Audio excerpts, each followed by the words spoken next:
Okay, welcome to another edition of Touchdown. Obviously, if you're here, we are no longer making noise. Okay. Okay. Hello. Hello. You hear me? No, there's some connection problem. Yeah, Some connection loss. it's usually there. Hello. Hello. Hello. Hello. Hello. The cable is lost. Yeah, it's the cable. It's the cable. Okay, is that better again? All right, well, we'll go with this for the moment. Okay, welcome to another edition of Touchdown. As always, I'm your host, Joel Turpin. We're coming at you live tonight from Pointers in Vienna, Austria. And with me tonight, my co-host, the in absentia Katie Eichhorn, will be here shortly. We got David Asselin, our resident Patriots fan, the only guy with a team left in this whole thing. We got Philly, Chris Burdett, and our Miami Dolphins fan, Mark Bartle, or Bartman as he likes to be known by. Bartman. Yes, Bartles and yes. James. Not Bartles and James, but Bartman. He's a Simpsons fan apparently, so we'll go with that. Okay, well, obviously tonight we're going to be talking a little bit about the games from last week that we saw, and then in the second half we'll get on and talk about the games we're going to see tonight a little bit. I'm going to start up with a short wrap-up from last week's games, including how our picks went. Of course, the first game on the docket was New England coming from behind, down twice by 14 points to beat Baltimore. Very exciting game, one of the best playoff games I've seen in a long time. After that, we had Seattle holding off Carolina, 31-17, a game that was closer than it sounds. Then Sunday night, we had the controversial Green Bay win over Dallas, 26-21. And we wrapped it up with Indianapolis 24 beating Denver, the only road team to win, who scored only 13. Poor Denver fans, made us all very sad for them. And yeah, that was it. Of course, along this week, we had a number of coaches moving spots and excitement like that, but I think we'll save most of that for an off-season show and just focus on the games this time around. Just real quick on the picks, we all did pretty well last week. Dave went 3-1. He picked New England, Seattle, Dallas, and Indianapolis to win. Philly Chris also went 3-1, although he was a New England, Seattle, Green Bay, and Denver guy. Gotta go Green Bay. Katie had Baltimore, Seattle, Green Bay, and Indianapolis to also go 3-1. And I've lost my microphone again. Borrow this one for a second. Sorry. Borrow this one for a second. And I went 4-0, picked all 4 games correctly. So that was the excitement there. It's possible that we just lost everything. Hello? Yeah, I'm actually. Hello? Hello? Got a little cable issue or Lack of. lack thereof? No? Now I'm getting volume again. Hello? Okay.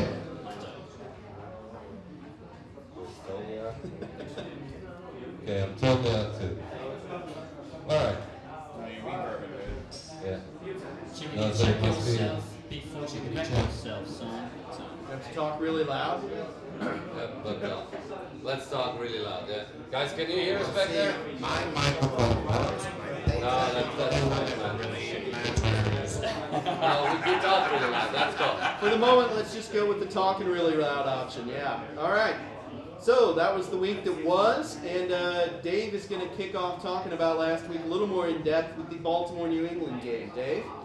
Yeah, this was like, I think, one of the best playoff games I've seen in a long time. Also with the Green Bay and Dallas. It was a great week to watch playoff football.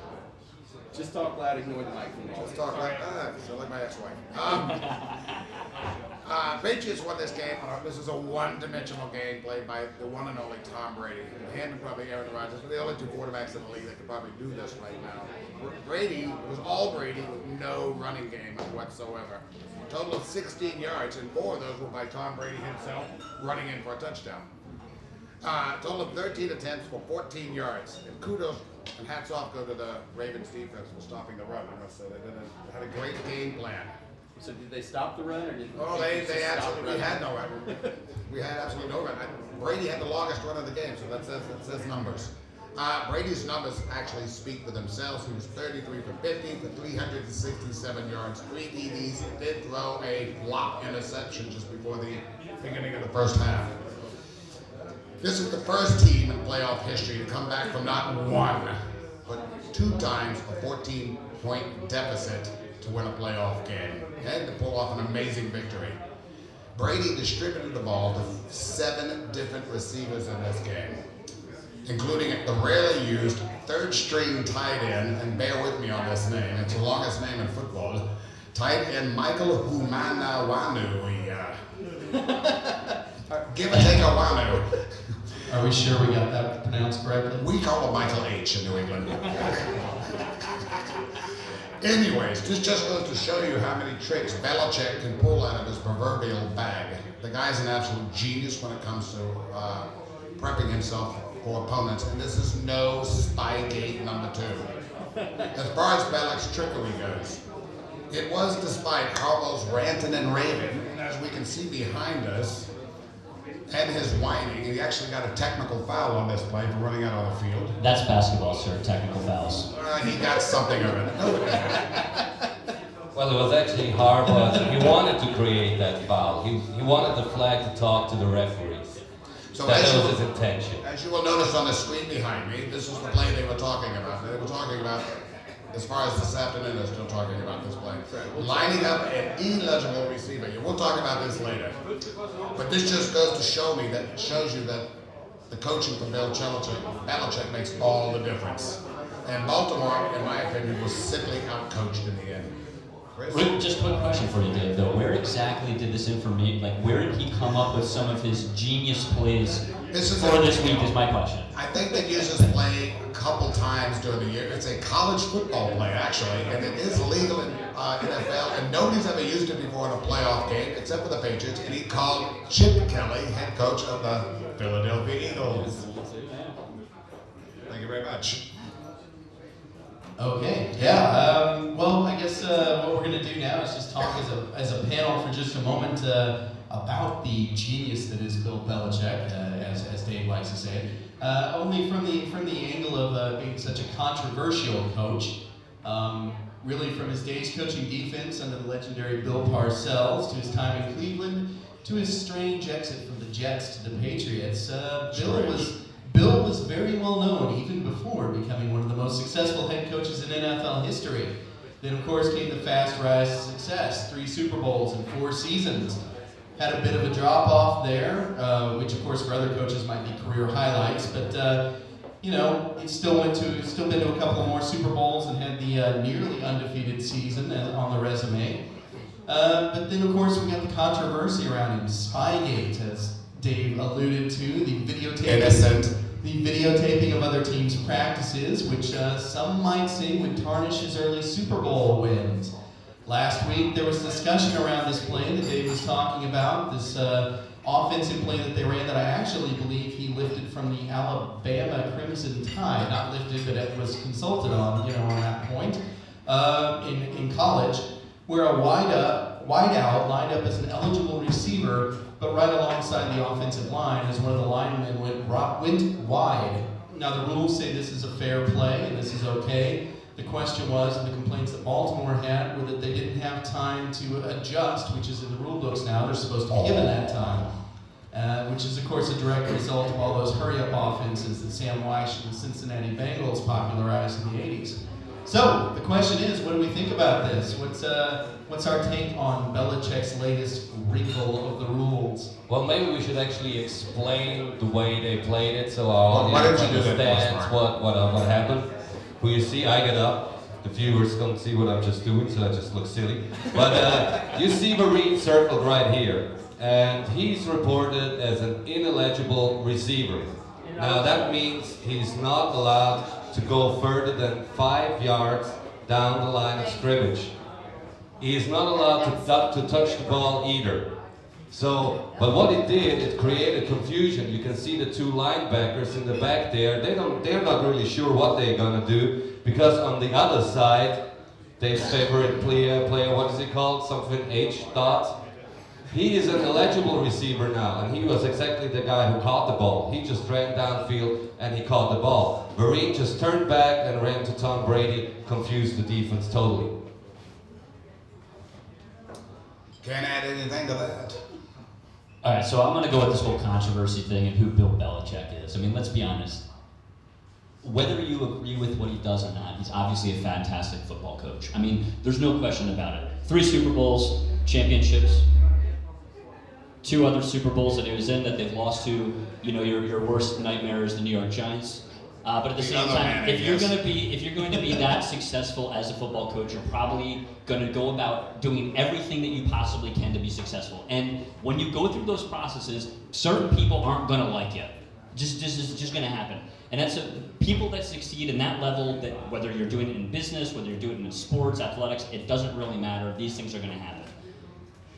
The problem I have with Harbaugh in this whole thing is why are you complaining about Bill Belichick with this? It's really more against the referees in this game. And in the end, Bill Belichick's fantastic. I don't think that it's his coaching style solely that does it. I think it's an organization that's absolutely fantastic. They go out and they get routinely the best players. They make fantastic trades. They have chemistry in the locker room, et cetera, et cetera. So I mean, I don't know. I'm not overly blown away by this play here. Sure, fantastic. It caused some problems. They won the football game. I think Bill Belichick's more than just about these trick plays, personally. I think I like what Don Shula said. You know, Don Shula called him Bill Belichick. You know, and as a Dolphins fan, I had to have a great laugh about it. You know, and I'm just wondering with the upcoming game, you know, what does Bill Belichick have up his sleeve? You know, is he going to mention? Of course, that would come from a Dolphin. Yeah, of course, yeah. But what's Bill Belichick gonna do? Is he gonna bend the rules so much that he has 14 players on offense, probably 2 invisible wide receivers? Or does he bend the rules as much as that all of a sudden the center is able to basically snap the ball to himself and enter for a touchdown? We're not sure, but we're gonna see tonight. So I'm very excited about what's going to happen, and especially how Tom Shady is going to execute. I just saw our Katie should jump on in here. Hi Katie, glad you can make it. I'm on the far right. Hold on, where did it go? Fair enough. Okay, we got the lovely Katie Eichhorn coming to join us, our 5th moderator. The anti-testosterone. I'm not sure that's debatable. Hold on. I just gotta figure out where I need to put my notes. In the meantime, Dave has asked me to pimp our buddy Bill with regards to the halfback pass for a touchdown that he did, the Edelman pass. Meaning, of course, that Edelman had one more touchdown pass to a wide receiver than the Chiefs had the entire season, which is pretty amazing. Yeah. This is the what you have to love about Bill Belichick. Edelman was a quarterback for Kent State. Played quarterback his entire college career. Bill Belichick sees this guy, has no interest in him at quarterback, but sees that the guy is relatively small and come to NFL standards. Am I correct? But he sees that this kid has heart. Belichick sees this, grabs this guy, and says, "Okay, I'm going to make you a wide receiver." Mentorship. Yeah. Katie, you got anything to add about the wonderfulness that is Bill Belichick, or Besides a little more lipstick. Whoa! Hello. It's nice to see you too, Dave. I'm glad to be here, coming straight off my work shift, which is why I've skipped a beer and left the water to my colleagues. Nice. Thanks, Dave. You're looking great. I think Bill Belichick's greatest, accomplishment is really fashion choices. I mean, the man popularized the sleeveless hooded sweatshirt. They call him Captain Cutoff in Boston. Well, I think he needs to cut off whoever his fashion stylist is. Gotcha. Nonetheless, it's going to be nothing but me bashing I'm sure you it was. today. Yes. I really wish that behind us was playing what's playing on the other televisions, namely a replay of the national championship game for college football. But I won't do too much of a plug there. Great. So where are we at? I'm sorry. We're getting ready To do Carolina, Seattle. We're getting ready for Mark to kick off a little discussion about Carolina and Seattle, the second game from last weekend. So take it away, Mark. All right, we do a little recap for those who have not seen the game. It was actually way closer than the score might anticipate. At the end of the first quarter, Russell Wilson gave the Seahawks a lead, 7-0. That was after Cam Newton's second interceptions, but they managed to come back 7-7. Then at the end of the fourth quarter, it was actually 14-10 for the Seahawks. That's how they went into halftime. The third quarter had actually nothing to show, but the fourth quarter got exciting. The Seahawks were up 24-10 by then, and Cam Newton, with 6 minutes left in the game, was standing at the Seahawks 20-yard line, right in the red zone, and that's when he threw his third interception. That was picked up by the strong safety, returned for a touchdown. We had a 31-10 lead by the Seahawks. The Panthers managed to come back and score a touchdown, but the game ended 31-17. So impressive was that Russell Wilson scored all his touchdowns out of third downs. I think that was really impressive. Anyways, the Panthers gave them a good fight, I think, for a losing team in the playoffs. They did the best they could. You know, I think you hit it right on nailed it right on the head there, Mark, when you said, you know, the Carolina it's hard to bounce back when you have 3 turnovers against a juggernaut defense like the Seattle Seahawks. When you do something like that, you usually spells bye-bye in the NFL. Okay, well, we're going to talk for just a minute now about Seattle's defense, the juggernaut defense that was just mentioned. Really poised to go down as one of the all-time greats in the NFL. They've already staked a claim for that last season, and really the season prior to that was really just as good. But if they can actually lead the Seahawks to back-to-back Super Bowls, that would definitely vault them further on up the list. I mean, the '85 Bears couldn't do that. They couldn't repeat. Baltimore didn't repeat after 2000. I mean, the last team that really had a defense this dominant and pulled off the Super Bowl back-to-back was the Steelers back in '79 and '80. So pretty big company back there. So what do we think about that, Mark? You going to talk a little bit to lead us off? Yeah, actually, I drew you up the chart here, and I'll explain a little bit about the Seattle defense to you. You see in yellow, I already drew the offense, which will be Green Bay tonight, and in blue you see Seattle's defense. Now what they do, they play a basic 4-3 under system. What that means is that the linebacker on the left is actually aligned right off the tight end. In a usually 4-3, the linebacker would be further back between the defensive end and the tackle. Now, if we talk about their secondary, they got 3 Pro Bowlers in their secondary: Richard Sherman, Cam Chancellor, and Earl Thomas. And their secondary works in a 3-zone coverage. That means Richard Sherman is always covering between the sideline and the hash mark. Brian Maxwell is covering always between the sideline and the hash mark, and Earl Thomas is responsible between the hash marks. Now, what they work up the front is they use a 1-gap technique. That means when we talk about gaps, you start counting right next to the tight end as gap 1, then between the tight end and tackle gap 2, and so on, 3, 4, 5, 6, 7. You have those 7 gaps, and that means that every man has 1 gap he has to control when a running game is in play. Whatever gap is open, this guy is then responsible to tackle the running back. Now, if it is an obvious passing situation, they switch to a nickel formation, but they don't do it the usual style where you exchange a linebacker and bring a quarterback in. They do something very creative because they have the personnel to do it. They take Bruce Irvin, who is the linebacker on the left side, and switch him to defensive end position, and they take Cliff Averill, who is the defensive end on the right side, and they switch him to tackle there, and that opens up for the speed they need. They can still they can still put pressure on the quarterback, and they can even have a 7-man covering the ball that way. And that is very unique, and they have the highly skilled players to do all of that.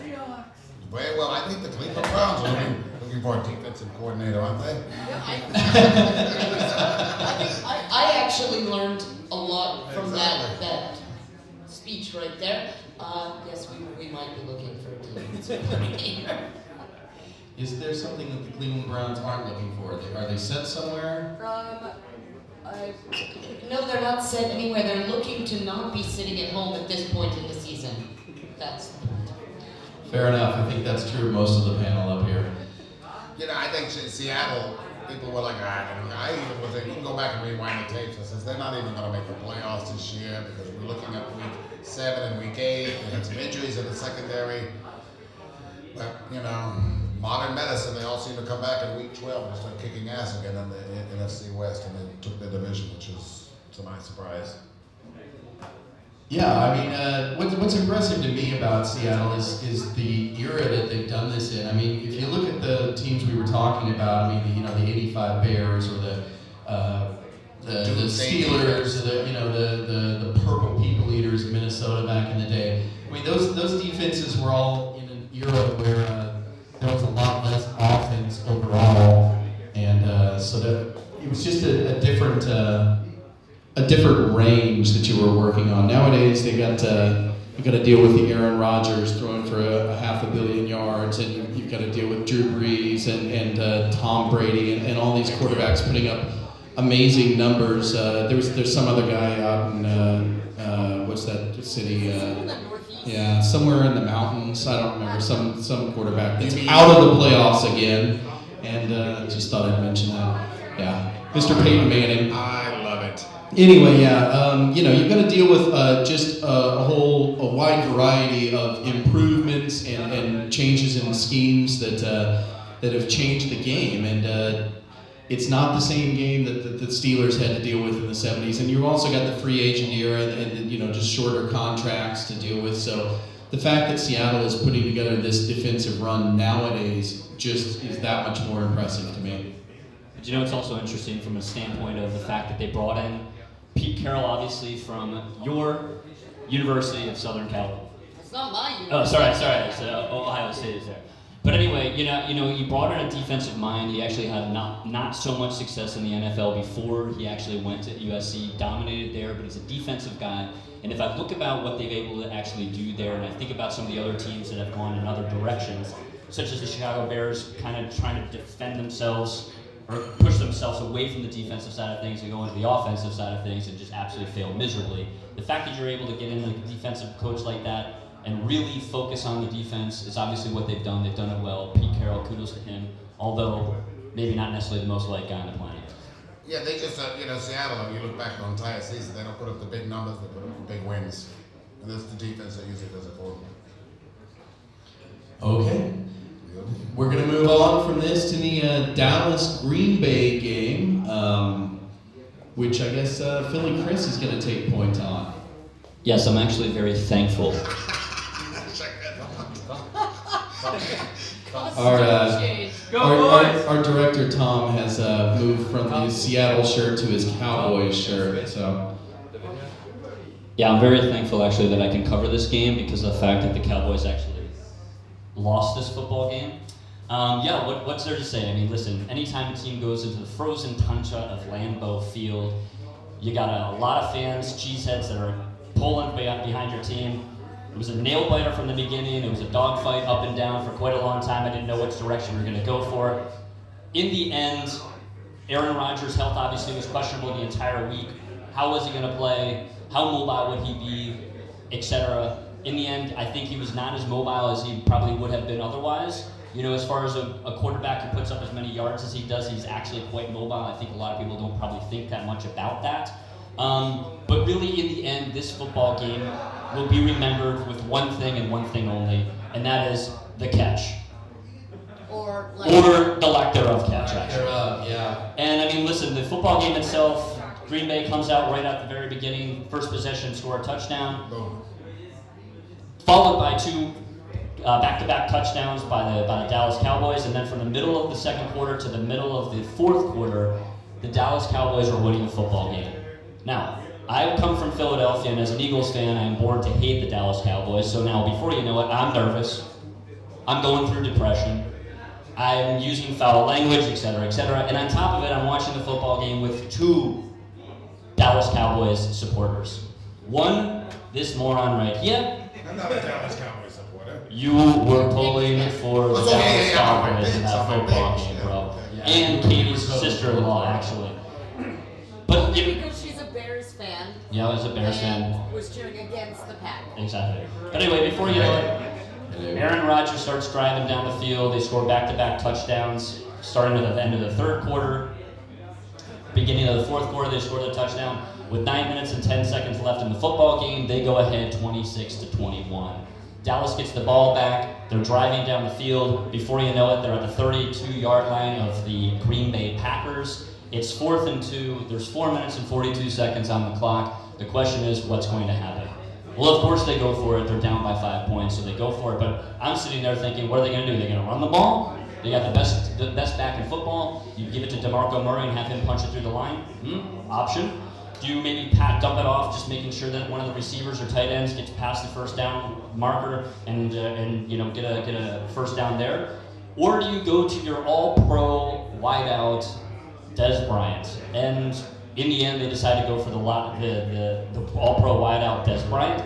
And instead of going for maybe just a little slant to get the first down and continue to drive after that, they go for the long bomb.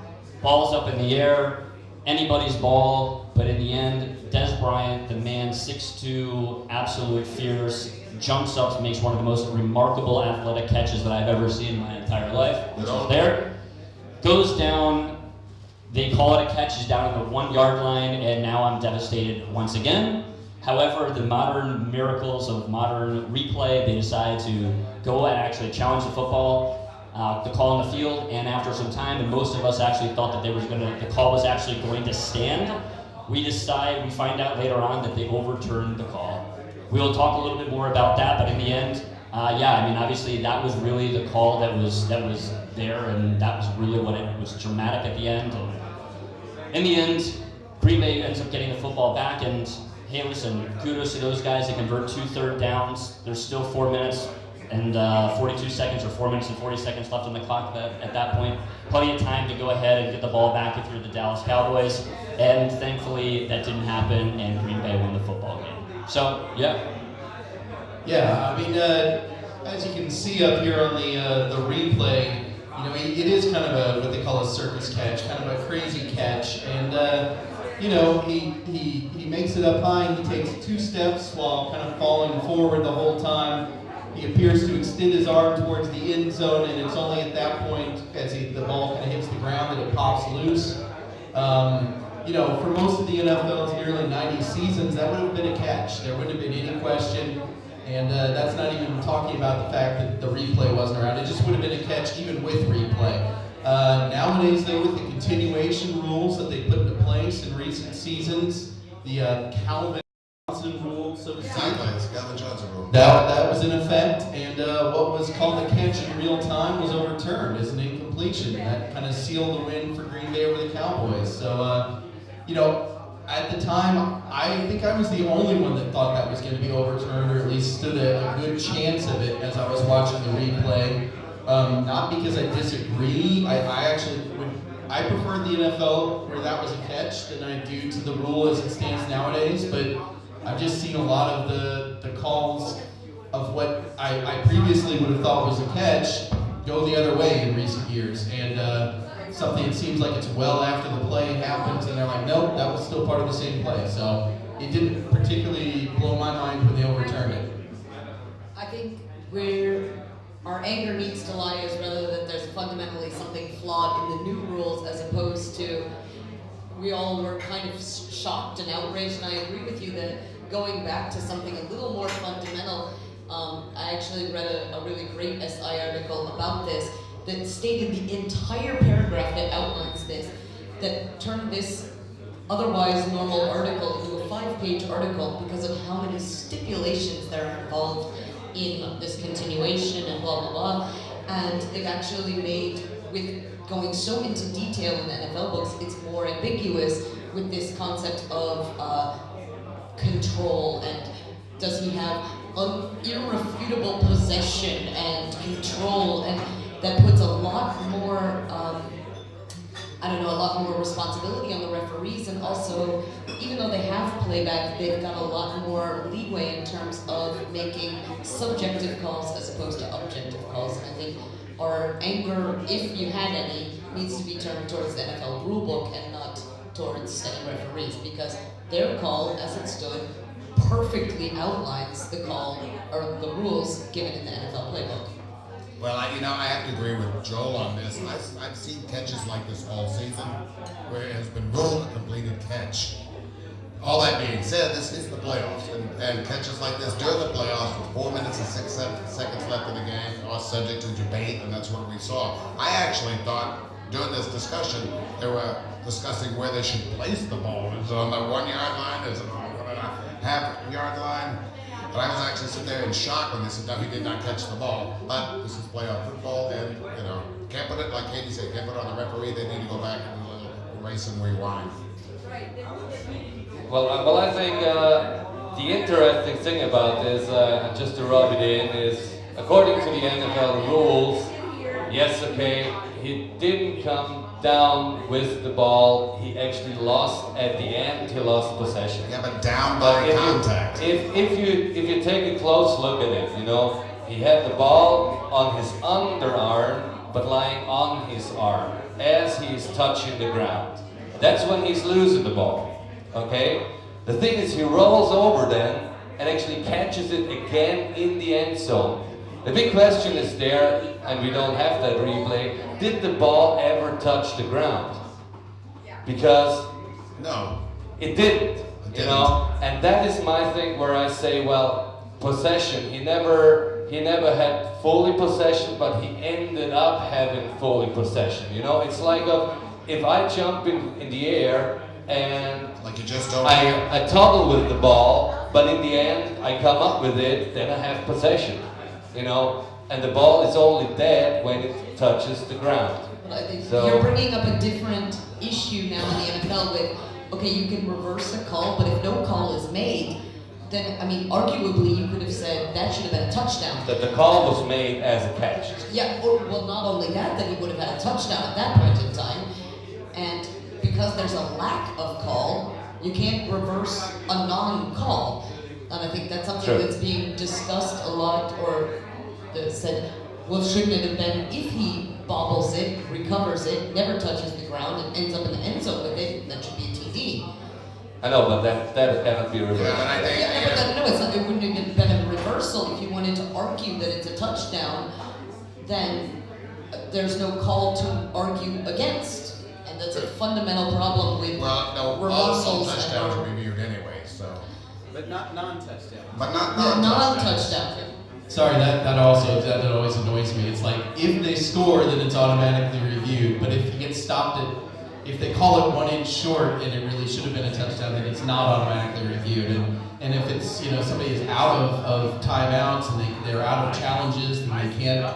So that I think also that's another thing I would look at is if it's a question of whether or not it was a touchdown, it should be reviewed whether it was called one or not, and not only when it's called a touchdown. Personally, it's kind of a goofy thing. I would have loved to have seen this scored as a touchdown, so we could have seen vintage Aaron Rodgers take it down with 3 minutes and 52 seconds left in the game and win it in this fashion. But Packers won it the way they did. The wise guys in Vegas are happy as clams on the beach. Okay, well, I think we beat that one to death. Let's move on to the Indianapolis-Denver game, which is Katie's territory.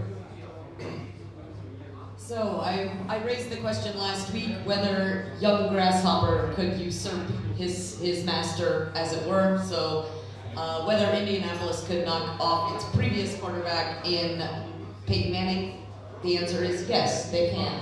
And I did not say that last week, and I wish I had. I was very happy to see Indianapolis beat Denver nonetheless. It was kind of sad to watch Manning falter quite the way he did. He never seemed to be with it in the game. In the first half, at one point in time, he went 0 for 7 in passing, which is, I think, unheard of for him in his career in professional football. It goes down as his worst playoff game ever. He ended up, well, we have to look, we've talked about whether Manning is really going down in general this season. I mean, he pulled off some good wins, but the last 6 games looked very weak. In fact, to that point, he only had 1 game where he reached over 85% as a passer rating. So we're starting to watch this kind of slow decline, and nothing was more evident than in this game where he was definitely the weak link. And they did everything they could to try and, I don't know, C.J. Anderson running as much as he can, but Manning was inaccurate. He was, I don't want to say that Indianapolis played tremendously well. No, they didn't. But I mean, if Denver you go played back badly. That was the point. And rather, more to the point, Manning played badly. Yeah, if you go back and look at the numbers as well, both of them, I mean, Luck had 2 interceptions, which theoretically were long punts. If you go back and look at the statistics, they played basically the same. I don't think it's a question of Manning, Luck playing a better game. I just think Luck playing a better game. I think Peyton Manning played a crappy game. He played a terrible game, and I think, again, as you said, the In Mile High. In Mile High, no less. The overall statistics seem to reflect a fairly even match. That the score ended up where it did was somewhat surprising. Luck threw only 2 TDs, and there was 1 rushing TD. It wasn't a dramatic game. It was only, for me, more sad to watch than anything else. And that brings up the question that we were going to discuss, namely, is Manning on his way out? I'd have to say, sadly, yes.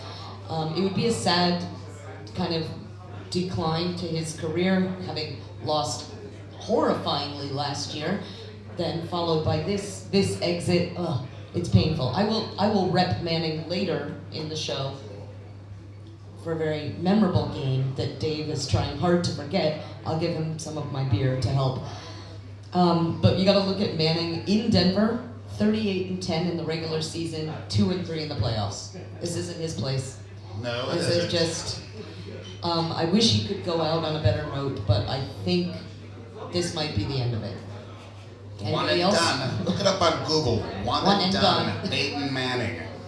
And this just goes to, I'm going to look at the camera on this one, and this just goes, when we get to this debate about Tom Brady or Peyton Manning, please, Louise, okay? The buck stops here. Tom Brady just passed the great, respect, Joe Montana in all-time playoff victories. Next. Yeah, and of course, the question being, is Peyton finished after this season? Is he going to come back? There's definitely no word from him on that. The question is up in the air. There's some word coming out of Denver that he was playing with a quad injury for a good second half of the season, which would help explain things, but it also points out something that's really quite obvious, that a 39-year-old body doesn't heal with the same speed that a 20-something body does, and it's not going to be any better next year. And even if he comes back and he feels good at the start of the season, how's he going to feel halfway through the season when he has another small injury that just keeps there and nags at it and becomes an issue? The interesting thing I think at this point is that if you listen to what he said earlier in the season, he was gung-ho about coming back next season. Now I know that it was at the end of a tough year, a tough loss in the playoffs, but they asked him the question once again, hey Peyton, what are you doing? You coming back next year, what's the future? And he's just like, you know what, I'm just not sure right now. I can't answer the question right now. Spell avenge. Avenge? Those Seahawks avenge the Cowboys. You may be missing this at home. We don't have the camera tilted up high enough. But, We've got an English and Dutch show for you this evening. It's a Cowboys fan that was spelling that. So, we're talking about luck and we're talking about Manning, but I think that if you go back and really look at the game, the Colts had the ball 9.5 minutes longer than the Broncos did. It goes off to Chuck Pagano and the company for clock management, especially going down the stretch. If you keep an Hall of Fame quarterback like Peyton Manning, no matter how he's feeling, in Mile High, on the bench, then yeah. You're not gonna win a game when your quarterback's sitting on the bench. Mark, Well, I think I'm gonna weigh in here. there is just one thing I have to say. First of all, I believe that Peyton Manning is going to come back next year, but one thing goes out to the Broncos. Please, you are a billion-dollar franchise. You must be capable of giving him a helmet that fits him. He's always running around with a huge dot on his forehead, you know. I actually think they put NASA on that, and it's impossible to create a helmet that fits that forehead. I think they've actually been working on it. It's just not possible. The dimensions and keeping it powerful You enough reckon? to contain that forehead, it's not possible. Maybe do a cone head helmet or something like that. A cone head, yes, exactly. Okay, excellent. Yeah, kudos to Peyton out there if you're watching the Well, show. you know, John Elway, who's now general manager of the Colts, former quarterback great for the Broncos, stated, and I quote, "I want Peyton back." So if he has anything to do with it, we'll see. I personally loved, if anybody ever reads the Onion article they had this week where John Elway just kind of casually mentions to Peyton Manning how great it was to win a couple of Super Bowls on the way out at the end of his career. kind of sidles up. That's a good one.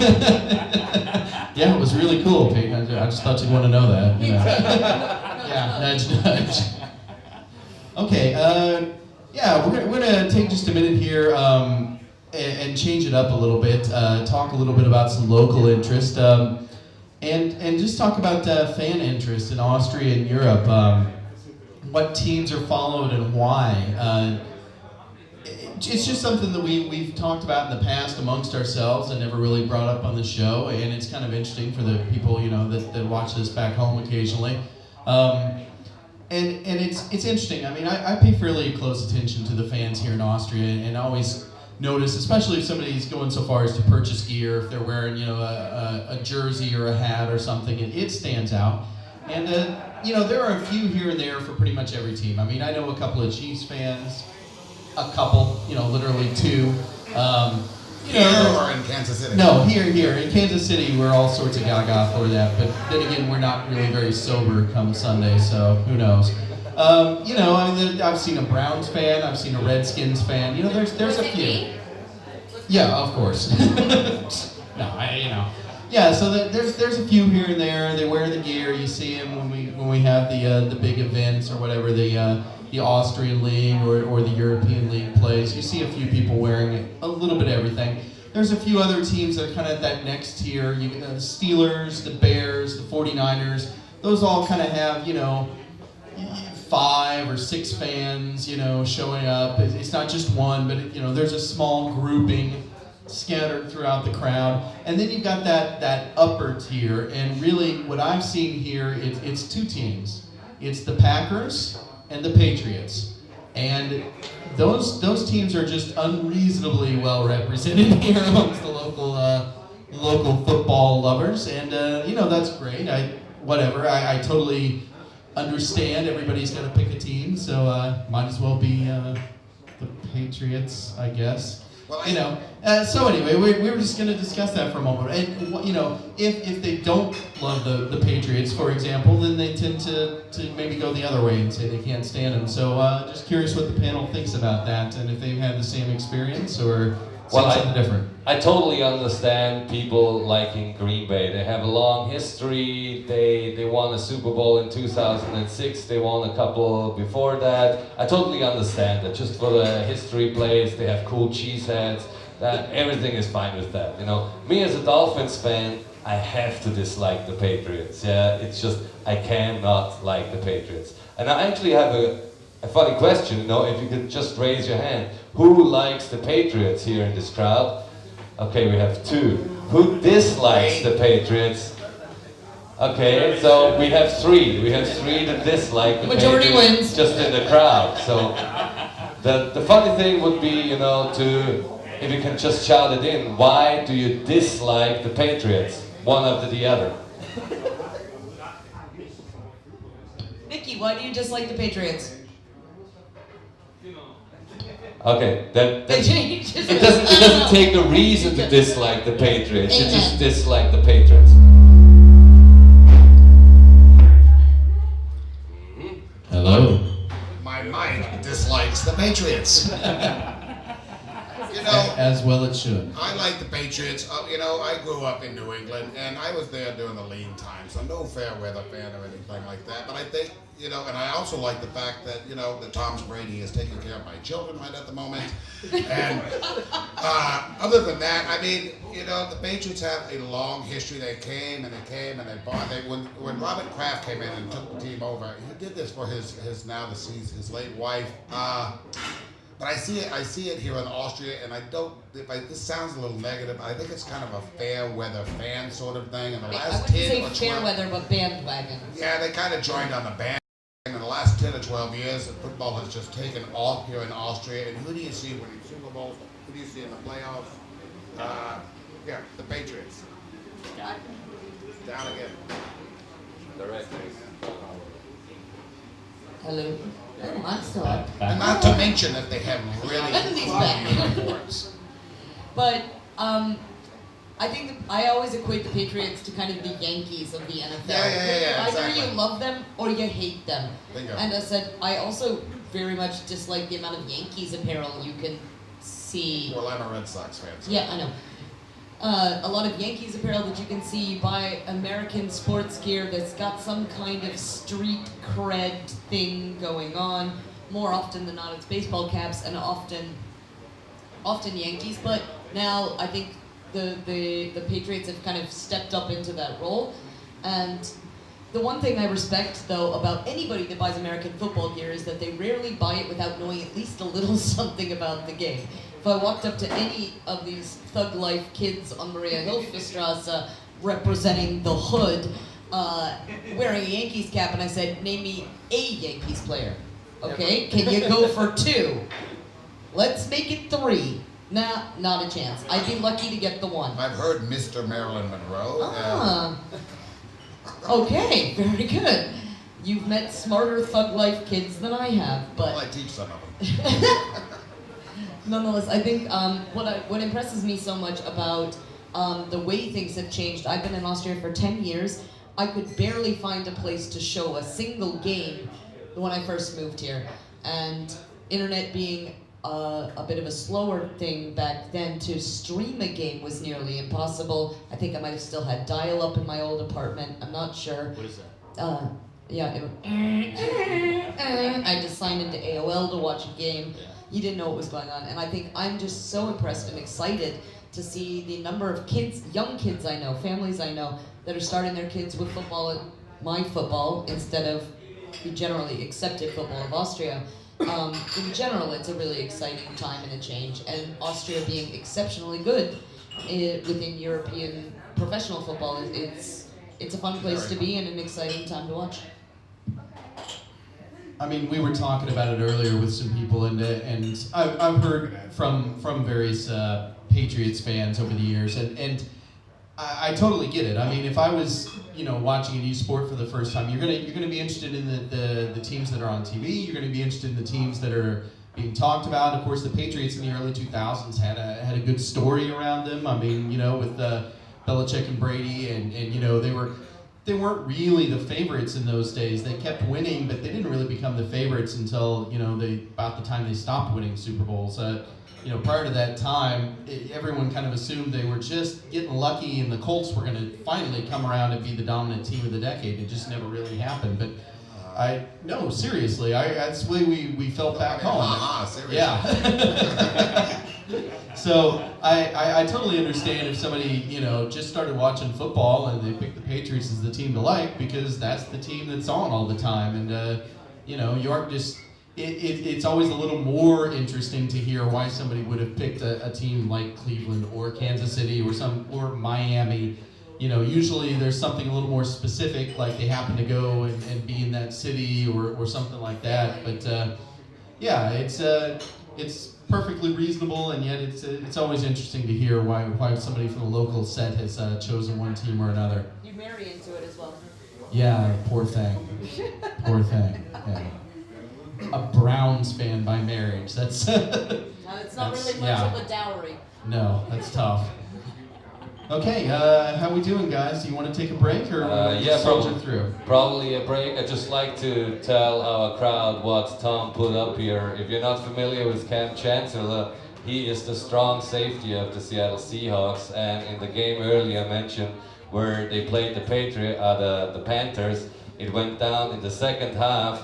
The Panthers lined up for a field goal, and actually Cam Chancellor twice managed to jump over the guard and block that field goal. Unfortunately, twice there was a flag, and finally the Panthers managed to kick that field goal good. But I think that's a cool picture. Yeah, but he also got called for roughing the kicker on that last pass. Which happens Yeah, when one- you one, want yeah. it Yeah, over which the happens bar. when you jump over a guard and land on a kicker. So yeah, fair enough. All right, so just a short about 10-minute break here. Then grab a drink, and then we'll be back with you for the second half. Thanks. Oh, we can watch Carmen Jones movies.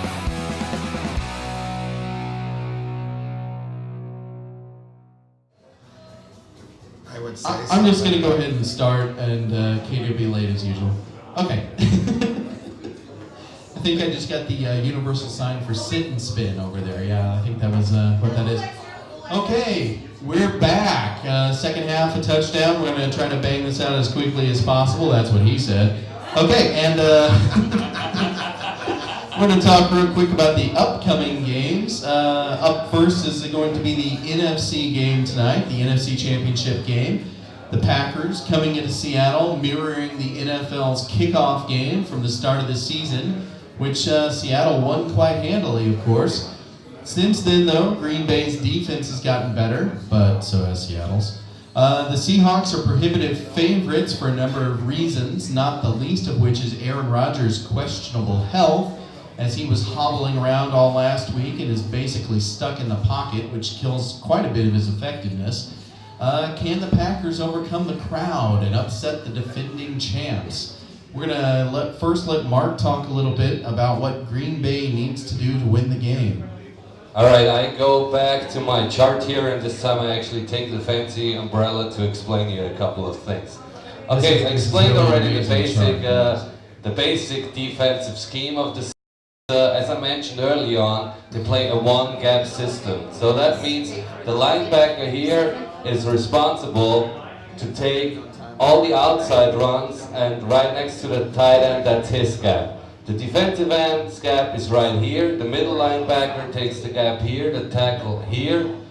The weak side linebacker here, the other tackle here, and the other defensive end is putting pressure on the quarterback from here, and he takes the fullback if he comes that direction.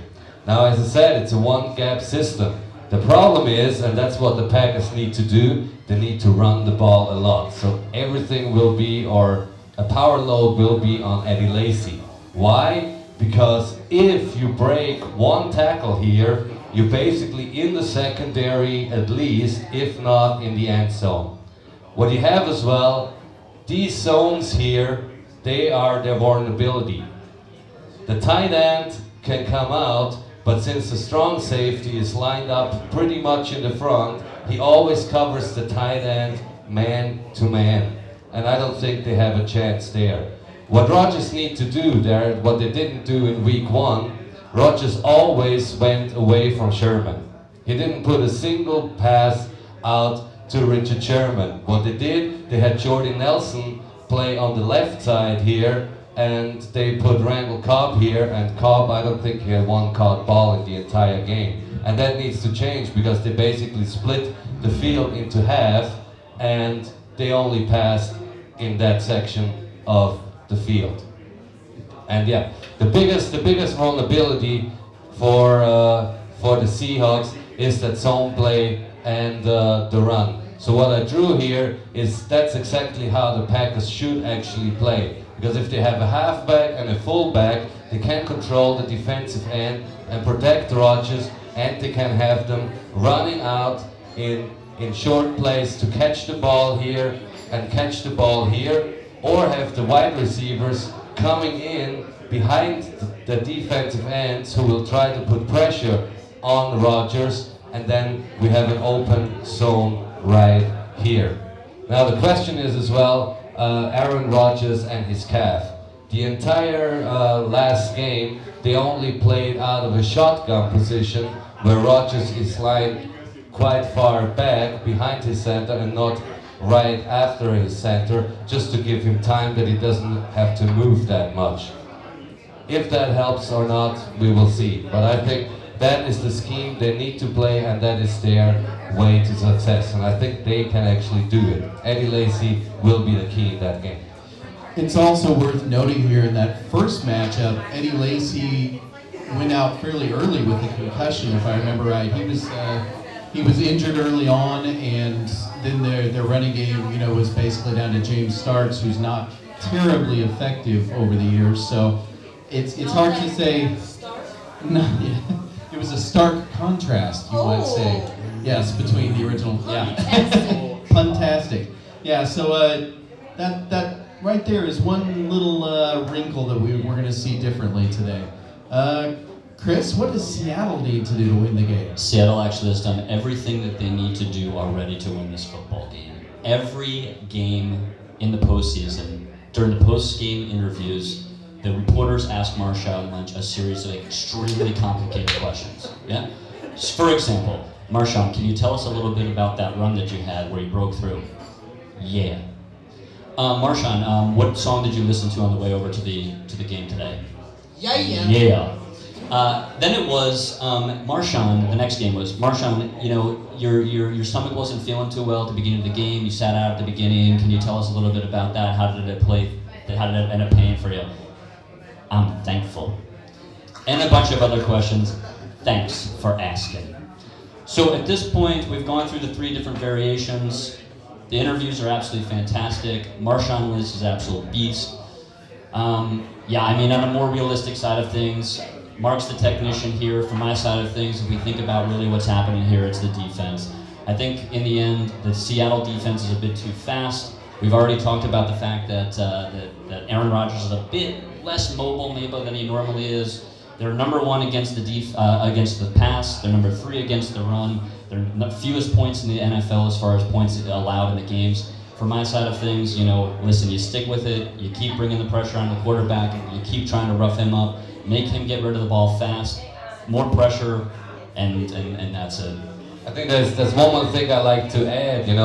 If Green Bay did their homework, the game they should have taken a look at was when Seattle played San Diego.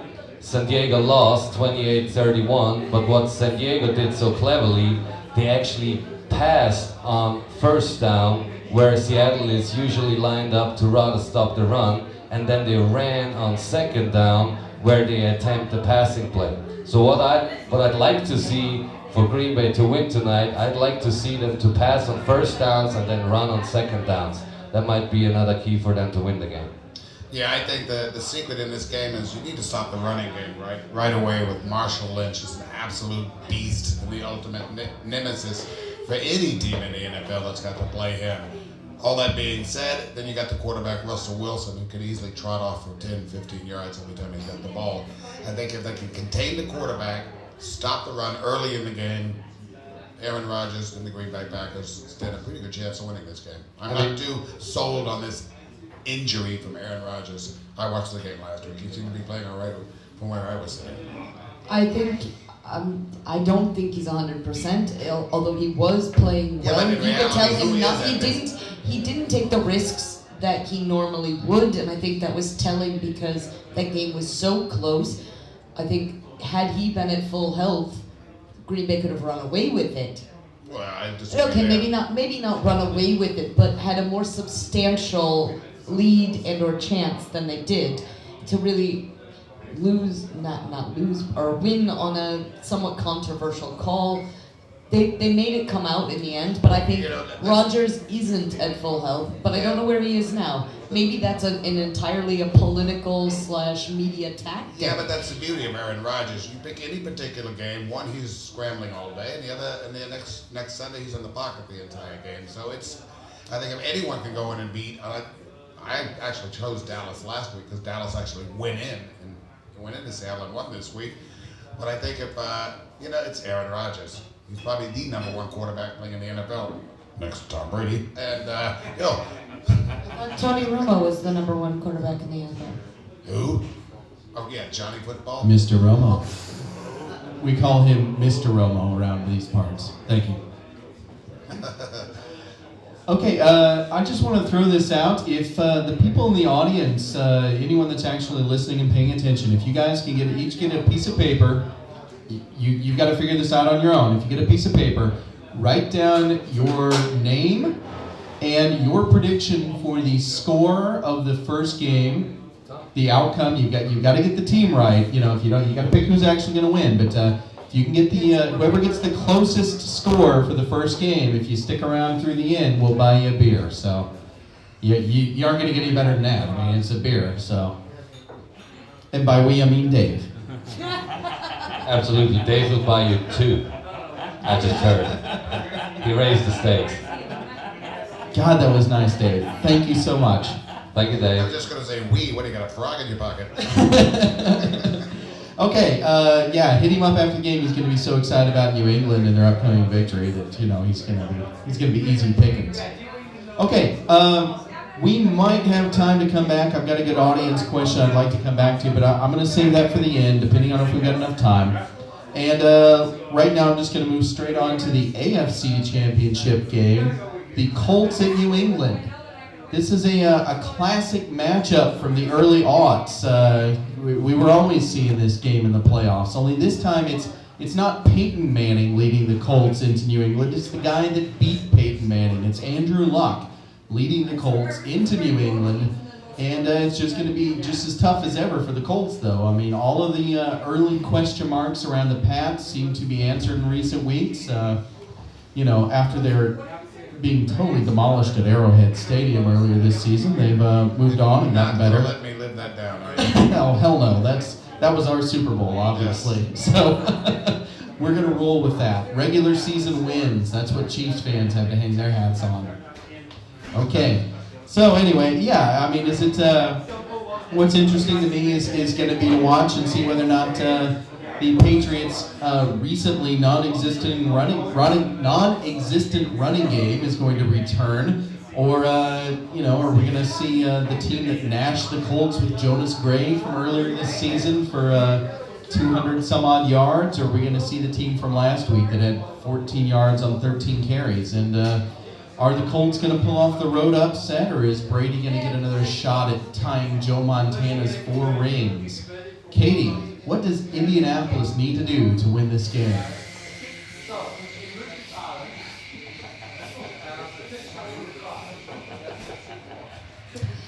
So, I will tell you that Indianapolis is fighting an uphill battle right now. That being said, now Vegas odds have your Pats winning or as a 7.5 point favorite. Really? Yeah, that's it. It's a little high. No, I think that's high actually. Oh, well, how humble of you. Anyway, I have designed a 3.5 point plan for Indianapolis this win. You mentioned the absence of the run last week. The first time these teams saw each other this season, they ran for that being said, the Pats ran for 246 yards and 4 TDs. That means they need to be prepared, Indianapolis that is, to watch for the run, because Indianapolis's run defense was significantly absent in that game. And although we didn't see much of the rush last week, I think it might come back into play again. If it ain't broke, don't fix it from the Pats side. If you were able to drop that many TDs with the rush before, why not try it again? So I thought that means Indianapolis needs to be prepared for the run to come back. And I'm sure they will be. I have nothing but faith in your Belichick, and yeah, no. Yeah, I think in general we will see a totally different game than it was last week. It's just typical Bill Belichick. He's playing 1 week like that, and then the next week he's Well, I playing think he really does totally different. match his strategy to his opponents, and I said, despite my distaste for his fashion, I have to give him credit for really watching his opponents. He knows his film, he knows who he's playing, and he alters both his offense, his defense, and his special teams to suit his opponents. Or maybe he's calling other coaches to tell him what he needs to do. Oh, He has done that before, and hey, you know. why not? Do whatever That you is gotta do. by no means illegal in the NFL. You're more than welcome to kind of get the insider info from other people. Use all the resources available. And sometimes you need to wait for the film to be developed. I'll just throw that out. You know what? You know, I cannot disagree with you more, Katie, but I think this game will probably go down closer than you think until about the third quarter. We're playing a defensive Colts team and not a Baltimore Ravens Colts team. The Patriots came off a bye. It is notorious that teams do not play well playing off a bye. This is the Patriots' second game in a row right now. They are playing in Foxborough. And yes, Belichick, whatever you want to call him, will find something in his proverbial bag of tricks and look for it to be an exciting game. And I think Tom Brady is, watch him when this guy, watch him right now. The guy is just so into himself right now, and this helps the team. I think the 53-man roster, probably the Colts look better on paper right now. But when push comes to shove and you got 22 men on the field, I think that, although the running game, I must say the Patriots did not stop the running game at all last week. The only thing I'm nervous about is rookie center, and which is short for making the All-Pro team, was Robert Stork. He's injured, so they're moving over Vegan from the left tackle position to be center. Dave, I'm pretty sure there's a segment in which you tell me how the Patriots will win. And this is they are going to win. And this is kind of the dealing with the line and the last time they really had this particular lineup was week 4 when they played the Chiefs. But I know Belichick has got trips up his sleeve. They are playing in Foxborough. They get pretty loud there in the fourth quarter. 7.5 points in favor of the Patriots. Yeah, maybe. I think the Patriots win this one, but they're not going to walk away with it. That's for sure. And I just see the Patriots just have a little bit more weapons in their arsenal right now. I didn't say that I thought they would walk away with it. How many catches did T.Y. get last week? 1. Again, I'm pretty sure there's a whole segment where you get to talk up the Pats, and I think we've left about a half an hour for it. No, not today. It'll be next week. It's just a joke. Yet next week's show is entirely dedicated to Dave talking about the Pats. I think next week we're gonna House. we're gonna have a show where we do shots every time he says either Tom Brady or Bill Belichick, and just see how long we can actually make it through the show. About I 7 like that minutes. You have to down a beer when he says rock, paper, scissors, Gronk. Rock, paper, scissors, Gronk. Touchdown! All right, fair enough. Can I actually finish my other 2.5 points about what Indianapolis needs to do? Because I only got their 1. You mean there's more? Oh, well, I said rush defense. That's all I said. It's okay. Anyway, along with the rush defense, my point was to stop Gronkowski. Rock, paper, scissors, Gronk. Okay, go He ahead. is the most unstoppable man in the NFL. You can't put a quarterback on. Can somebody you can't turn put a this mic safety off, on. please? So next point, Katie B. All right, what I think Indianapolis did very well last week was Peyton looked unsettled on his own right, but they unsettled him as well. They shook it up. They made him wary of what was coming, or he didn't expect what they were throwing at him, and thereby he wasn't throwing anything that anybody could catch.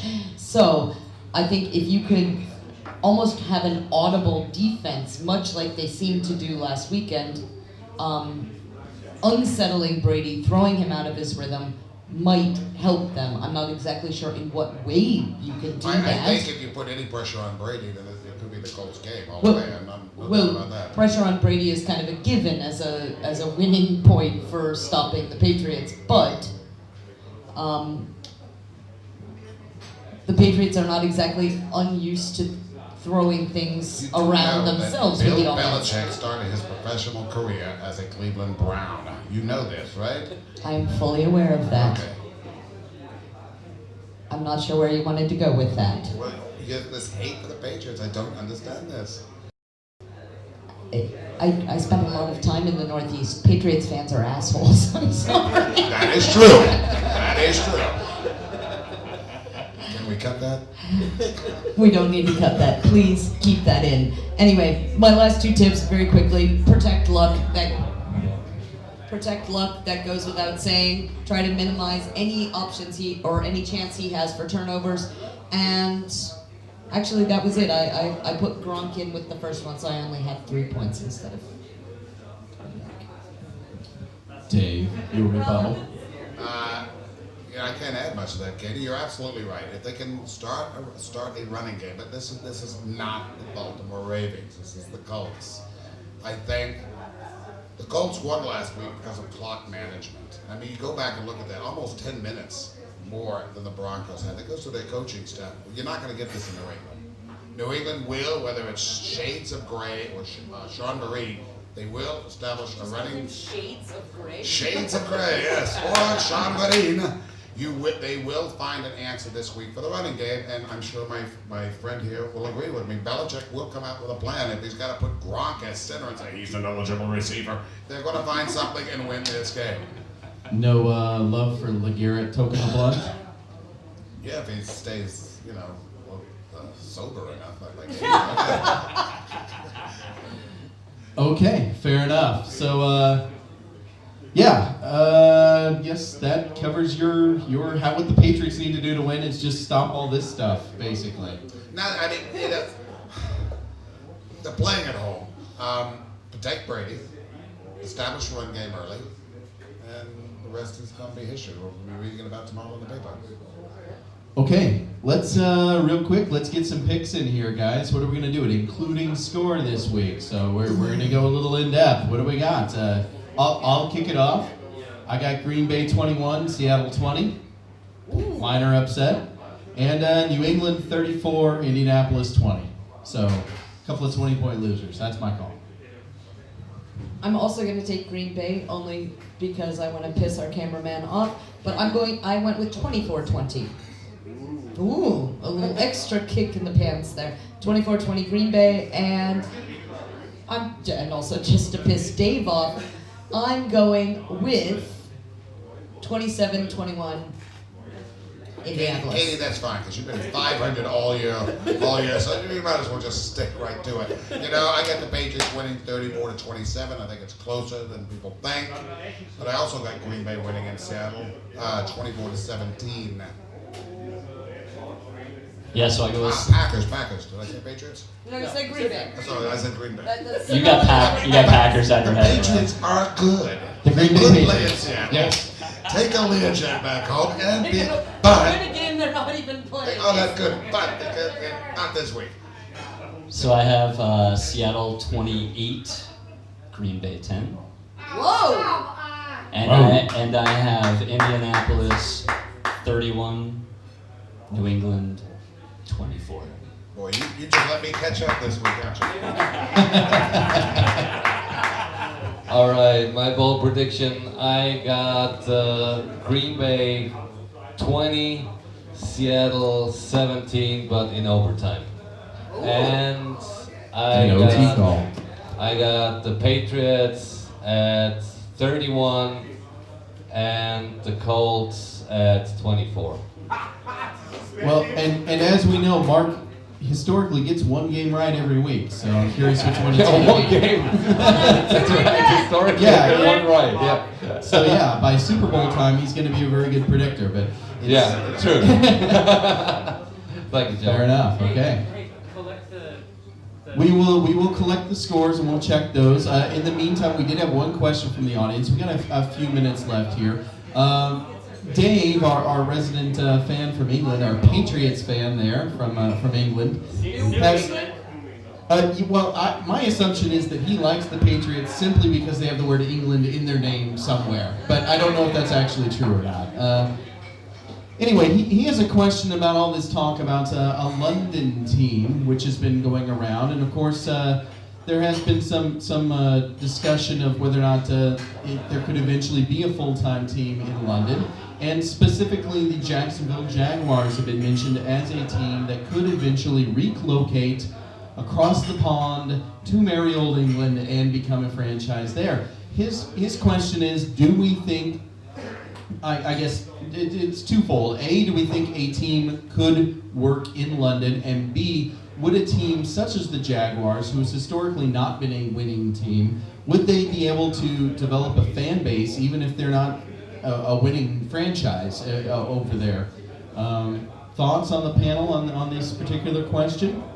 I mean, yeah, totally. I think a franchise can be established, and the NFL games, they prove that they have the crowd there. So the fan base is certainly there. I think there might be a little bit of a scheduling difficulty, especially if that might be only once, twice throughout the season. But if the team from England has to travel the West Coast, that I think is the biggest problem for them. I think what I read about how they were planning on addressing that scheduling issue was, okay, especially if you take an East Coast team, the majority of their games will be played on the East Coast, and that they would give them maybe a 2 or 3 game stretch of away games, and then whoever had to travel to London would play the Thursday game with time to come back and recover. Yeah, and I think that's the concept behind it, but I think the London fans, regardless of what team they've supported before, would throw down everything to have their own team, regardless of whether they were winning or losing in the States. And that's a concept foreign to Europeans, the concept of completely relocating a team. If you just put FC Barcelona in Graz and said, that's now FC Graz, it wouldn't make any sense. They don't get that, but the concept of them having their own local thing to support, I think they're fully behind it, and the jolly old Englanders have shown they care. That's 2 pro-England franchises, and for some reason it just doesn't quite sit with me. Listen, I understand the fact they have 1 game each year there, it's been supported, etc., etc. 3 this year. Sorry, 4 games this year. Sorry, but I guess my take is, if you have a single franchise there, you have a franchise that's also not good, and you have them routinely coming year after year after year after year coming back from it. I don't know. I mean, obviously it could happen. Who knows what the situation is? But my take is that it won't be as successful as maybe we think. We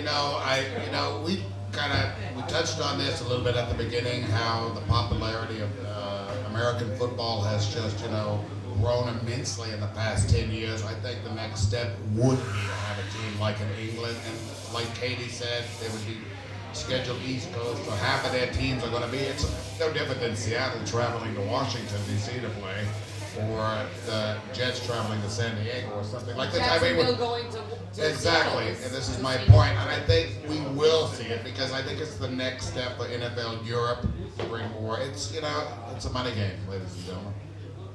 I personally think that they'll figure out, if they want to do that, they'll figure out things like the scheduling, and that seems like a minor inconvenience to me. That's something they'll figure out. The question that is definitely interesting to me is the support thing, and what kind of support would they see? I think you've got a couple of questions there, of course, and there's levels of support. Now, what I don't think they would have a hard time doing, at least for the short term, would be selling out the games, or at least having a good representation of the games. Because the thing is, they're going to have different teams coming in every week. It's not going to be necessarily everybody there to support the Jaguars for a while. But I do think, if they're playing the 49ers, if they're playing, the Raiders, if they're playing the Chiefs, you're going to have teams, you're going to have people coming from across Europe, as you do now, who are interested in seeing a new team play, who are interested in seeing their favorite team play. And so for a while there, at least, the novelty will still be there, but it might be a very weird atmosphere for a while where the home team only has 50% support or less, and so there might be a little bit of that. Hey, speaking of Miami. Well, that's going on in Jacksonville It's right like now. Miami. Yeah, fair enough. And, but the thing is, I think that if you could get a franchise over there, I think after a while you would see it slowly turn around. I mean, I think the longer they're there, younger fans growing up being interested in it are going to become fans of that team, as opposed to people who already have kind of made a choice and are already backing one team or another. So, Well, talking with Bill Belichick and Tom Brady this week, I'll leave it at that. No, I was just going to say that if things worked out well for that London team, what's to say that stopping other cities from taking on teams to develop a European league, depending on how it goes? It's popular immensely throughout the UK, but also in Germany, also in Spain. Also, what's to say that it stops at London? Well, yeah, that's true. But I think I'll be dead by then.